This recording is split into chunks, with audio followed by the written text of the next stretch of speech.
Quand mon mari a ouvert la porte et a vu mon père avec son outil dans ma bouche, bienvenue sur la chaîne Histoire d'infidélité. Je m'appelle Lisa et aujourd'hui je vais partager une histoire très délicate. Je vais parler du jour où mon père m'a mise enceinte. C'est une vérité que j'ai gardée pour moi jusqu'à maintenant, car mon mari croit que notre enfant est le sien et n'en a jamais douté. C'est quelque chose que je n'aurais jamais imaginé vivre. Cela a été une expérience dévastatrice qui a complètement bouleversé ma vie, et depuis, chaque jour est rempli de tensions. Même aujourd'hui, les émotions de ce moment me hantent. Malgré tout, mon mari continue de croire que l'enfant que nous avons élevé ensemble est le sien, et je vis avec ce secret au fond de mon cœur. Partager cette histoire n'est pas quelque chose que n'importe quelle femme pourrait faire, mais j'espère qu'en le faisant, je pourrais me sentir un peu soulagée et peut-être aider d'autres personnes qui ont traversé des expériences similaires. Lorsque la pandémie a frappé les États-Unis en 2019, ma vie était déjà en plein chaos. Je venais de revenir au pays après avoir passé 2 ans à étudier en Espagne, où j'ai vécu une expérience incroyable, mais qui m'a éloignée de mes racines. Le retour aux États-Unis a été plus difficile que je ne l'avais imaginé. J'étais mariée à Jean depuis 1 an et demi. Nous nous étions rencontrés pendant mon programme d'échange et avions tenté de repartir de zéro en nous réinstallant ici. Mais la réalité nous a rattrapés rapidement. Le travail que j'avais trouvé ne couvrait à peine que les dépenses de base. Et quand la pandémie est arrivée, les choses se sont encore aggravées. Chaque jour était une lutte pour payer le loyer, les factures et même pour mettre de la nourriture sur la table. La peur de tout perdre était omniprésente. Face à cela, j'ai réalisé que je devais prendre une décision difficile. J'ai décidé de me séparer de Jean pendant un moment et de lui demander de rester chez ses parents. Quant à moi, j'ai envisagé de retourner vivre chez ma mère ou mon père. L'idée de retourner chez ma mère ne me plaisait pas du tout. Je ne m'entendais pas bien avec mon beau-père, et vivre avec lui avait toujours été difficile. La dernière chose que je voulais, c'était de me retrouver dans une situation inconfortable dans un moment aussi compliqué. Mais au milieu de tout ce stress, quelque chose d'inattendu est arrivé. Mon père, avec qui j'avais une relation quelque peu distante, m'a contacté. Il avait entendu parler de ma situation et, inquiet, m'a fait une offre. Il m'a proposé de venir vivre chez lui, dans son appartement. Cette proposition ressemblait à une lueur d'espoir dans le tunnel. Je n'avais plus à choisir entre 2 mauvaises options, mais je pouvais accepter une offre venant de quelqu'un qui semblait réellement vouloir m'aider à traverser cette période difficile. J'ai accepté son offre avec un grand soulagement, sentant que c'était peut-être la meilleure solution pour le chaos qu'était devenu ma vie. Vivre avec mon père n'était pas parfait, mais c'était bien, à mieux que ce que j'imaginais. Peu à peu, j'ai commencé à me reconstruire, et bien que cette phase ait été difficile, elle m'a appris que l'aide vient parfois des endroits les plus inattendus. Mon père, qui avait pris sa retraite confortablement, après avoir travaillé toute sa vie dans l'industrie pétrolière, n'avait jamais de problème financier. Grâce à cette sécurité, j'ai décidé de quitter mon travail et de me consacrer pleinement au confinement.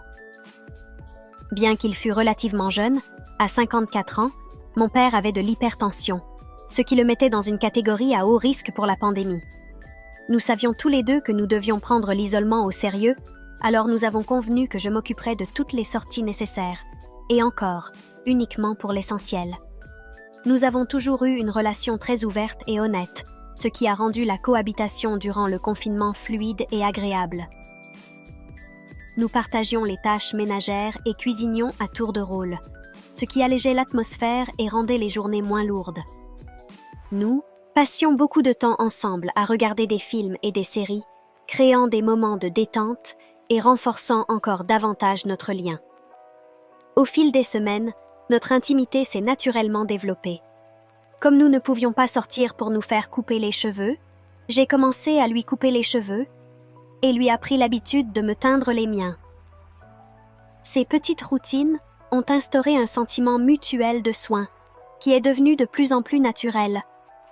Vivre ensemble au quotidien a apporté de nouvelles dynamiques, comme se voir sortir de la douche simplement enveloppé dans une serviette ou se changer dans la même pièce. Des situations qui, auparavant, auraient été gênantes, mais qui semblaient désormais parfaitement normales.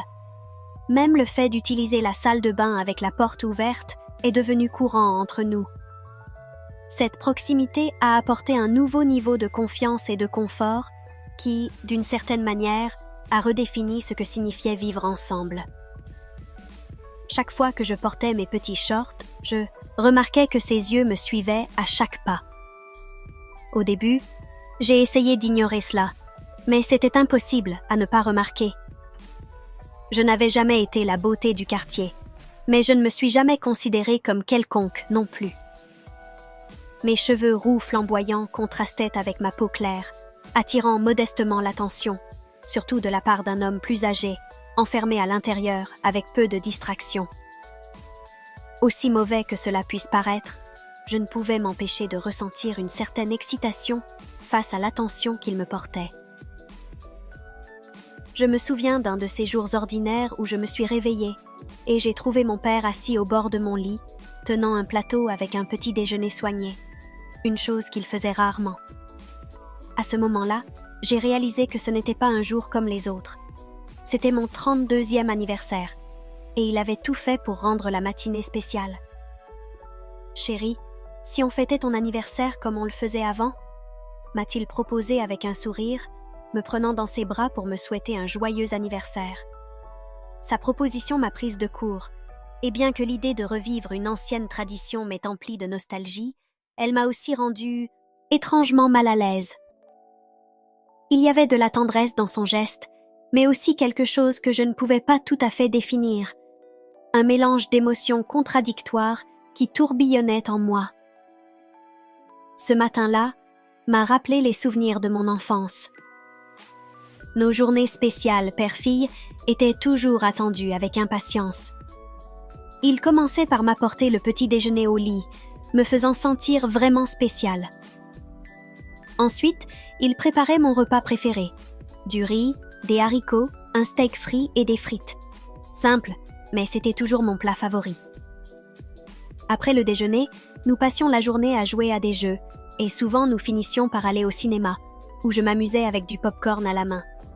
Aujourd'hui, des années plus tard, nous avions l'occasion de revivre une de ces journées spéciales. Nous avons commencé par jouer à des jeux de société, riant comme autrefois. Il a même proposé de me vernir les ongles, se souvenant d'une activité que nous faisions quand j'étais petite. C'était un geste rempli d'amour, me rappelant combien ces moments nous étaient précieux à tous les deux. Plus tard dans la soirée, après une journée pleine de nostalgie, je me suis glissée dans quelque chose de confortable et je suis allée dans sa chambre. En ouvrant la porte, je m'attendais à le voir endormi comme d'habitude, mais à la place, je me suis retrouvée face à une scène à laquelle je n'étais pas vraiment préparée. Il était là, en train de regarder quelque chose d'explicite sur son téléphone, son corps visiblement réactif. L'atmosphère est immédiatement devenue lourde de tension, et il a tenté maladroitement de cacher ce qu'il faisait. Restant calme, j'ai fait semblant de n'avoir rien remarqué. Après tout, j'avais déjà vu ça auparavant. Mon mari Jean faisait la même chose, et je n'en faisais jamais un drame. Alors pourquoi devrais-je m'en soucier maintenant? Souriante, j'ai décidé de désamorcer la situation avec une plaisanterie. Je crois qu'on a oublié une partie importante de la célébration. Il m'a regardée, intriguée mais manifestement encore mal à l'aise, essayant de maintenir la situation sous contrôle en dissimulant ce que j'avais déjà vu sous les couvertures. Eh bien, quelle partie de la célébration ai-je oubliée, ma chérie? Je me suis approchée, sentant la tension dans l'air s'adoucir légèrement. Nos regards se sont croisés et ils en disaient bien plus que des mots. Avec un sourire aux lèvres, je savais que la nuit ne faisait que commencer. À mesure que je m'approchais du lit, la tension semblait s'estomper un peu, mais une sous-courant d'adrénaline persistait entre nous. Mon sourire indiquait que je n'étais pas là pour juger, mais plutôt pour alléger l'atmosphère, pour transformer ce moment en quelque chose de plus intime, même si ce n'était pas encore le bon moment pour cela. Il me regardait attentivement, essayant de comprendre mes intentions, incertain de la direction que cela prenait. « Tu me laissais toujours dormir dans ton lit le jour de mon anniversaire, papa. Tu te souviens ?» ai-je dit en évoquant un doux souvenir du passé. Ces nuits avaient été spéciales pour moi quand j'étais plus jeune, et je savais qu'il s'en souviendrait avec tendresse aussi. Il m'a regardé un moment, clairement en train de réfléchir à mes paroles, comme s'il réorganisait ses souvenirs pour comprendre ce que je voulais dire. Il est resté silencieux pendant quelques secondes, durant lesquelles on aurait dit qu'il essayait de traiter mes mots. Peut-être pensait-il que je faisais allusion à quelque chose de plus, quelque chose de moins innocent. J'étais certaine que son esprit, influencé par le contenu explicite qu'il avait regardé, envisageait des choses au-delà de ce que j'avais réellement dit. J'ai remarqué la bosse sous la couverture qu'il essayait de cacher. J'étais peut-être sa fille, mais à ce moment-là, ce qu'il voyait, c'était une femme adulte en train de le taquiner. Malgré le fait qu'il savait que j'avais remarqué son excitation, il a choisi de rester silencieux, comme si ne pas le reconnaître permettrait de garder la situation sous contrôle, maintenant l'illusion que rien d'inhabituel ne se passait. Il a ensuite mis son téléphone de côté, s'éloignant de l'appareil qui avait créé la tension initiale entre nous. D'un simple geste, il a soulevé un coin de la couverture, m'invitant à le rejoindre dans le lit. Il a tapoté légèrement l'oreiller à côté de lui, comme pour m'inviter à m'allonger à ses côtés, tout comme nous le faisions dans le passé. Aucun mot n'était nécessaire. Il me laissait le choix de la prochaine étape. Je me suis lentement glissée dans le lit, sentant que j'avais le contrôle de la situation. Vous êtes probablement curieux de savoir ce qui s'est passé ensuite, n'est-ce pas? Eh bien, nous y arrivons presque. N'oubliez pas de laisser un like et un commentaire ci-dessous. Sans hésiter, je me suis allongée à côté de lui et me suis blottie dans ses bras. La chaleur et le confort étaient indéniables, mais il y avait aussi une nouvelle couche d'émotion qui rendait le moment à la fois familier et différent. Nous avons commencé à parler, partageant des histoires, des souvenirs et des rires, comme avant. Le temps a filé sans que nous ne nous en rendions compte, jusqu'à ce que la fatigue nous rattrape et que nous nous endormions ensemble, côte à côte, comme si rien n'avait changé entre nous au fil des ans. Le lendemain matin, j'ai remarqué un changement subtil dans le comportement de mon père. Il était plus affectueux que d'habitude, comme s'il voulait encore plus me plaire, mais en même temps, je percevais une légère gêne, comme s'il était confus par ses propres sentiments. C'était comme s'il essayait de jongler entre deux choses à la fois, l'amour paternel naturel qu'il avait toujours ressenti, et un nouveau sentiment de malaise qu'il ne pouvait pas vraiment expliquer. Quant à moi, j'étais perdue dans mes propres pensées sur ce que notre relation signifiait maintenant. L'idée que nous étions seuls, isolés du reste du monde, me faisait réfléchir à des possibilités qui, en temps normal, auraient semblé impossibles. L'isolement, le manque de contact avec les autres et le temps que nous passions ensemble avaient créé un environnement où les frontières semblaient plus floues, moins claires. Je me suis surprise à me demander ce que ce serait si notre relation évoluait vers quelque chose de plus intime, quelque chose qui, dans un autre contexte, serait totalement inapproprié. Mais ici, en isolement, qui le saurait? Qui pourrait nous juger? Au fond de moi, je sentais qu'il traversait lui aussi ses propres tourments émotionnels. Il y avait des moments où je le surprenais à me regarder différemment, et je savais que je devais faire attention. Je devais agir avec précaution, car un faux pas pouvait tout détruire, et je ne voulais pas perdre la connexion spéciale que nous avions formée, même si elle était en train de se transformer en quelque chose de nouveau et d'inconnu.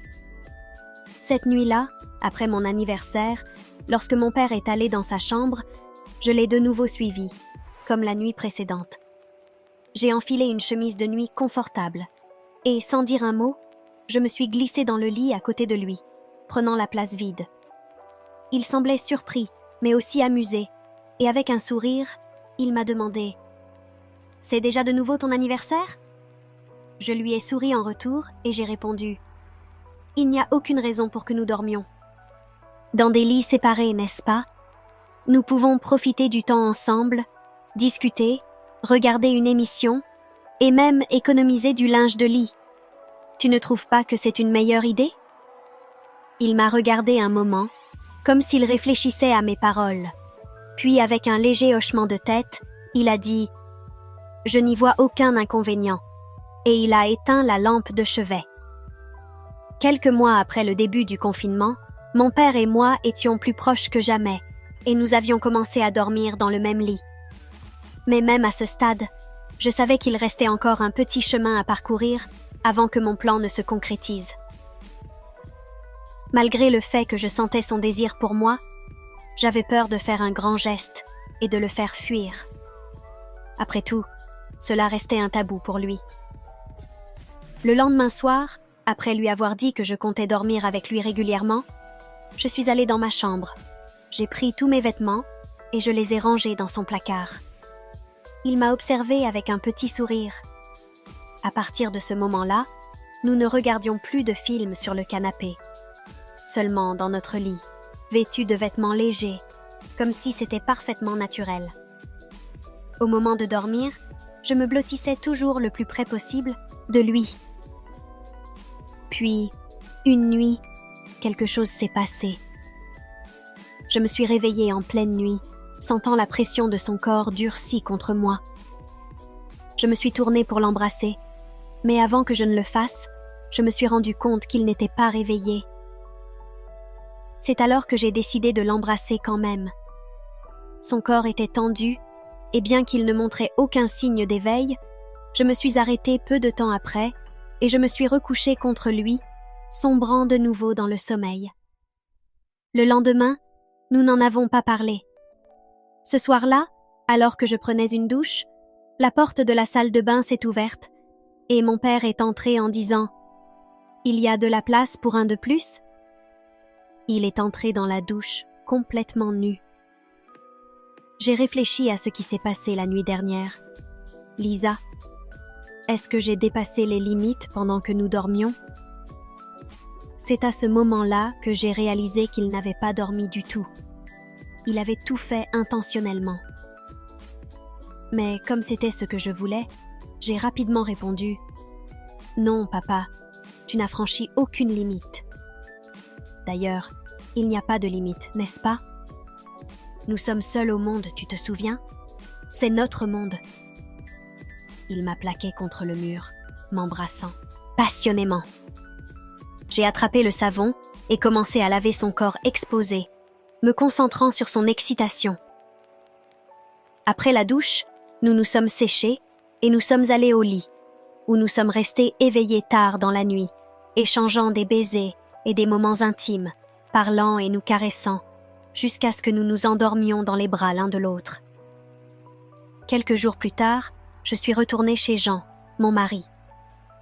À ce moment-là, il était dans une bien meilleure situation financière et pouvait subvenir à nos besoins confortablement, ce qui était un immense soulagement pour moi. Cette amélioration dans notre vie a apporté une stabilité bienvenue. Mais en même temps, j'ai commencé à remarquer des signes indiquant que je pourrais être enceinte. Je ressentais des nausées, des vertiges et une sensation étrange que je n'avais jamais connue auparavant.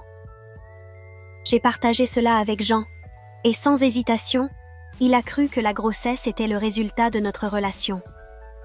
Après tout, le jour même où je suis revenue, nous avions été intimes à plusieurs reprises. Il était convaincu que c'était à ce moment-là que tout s'était produit.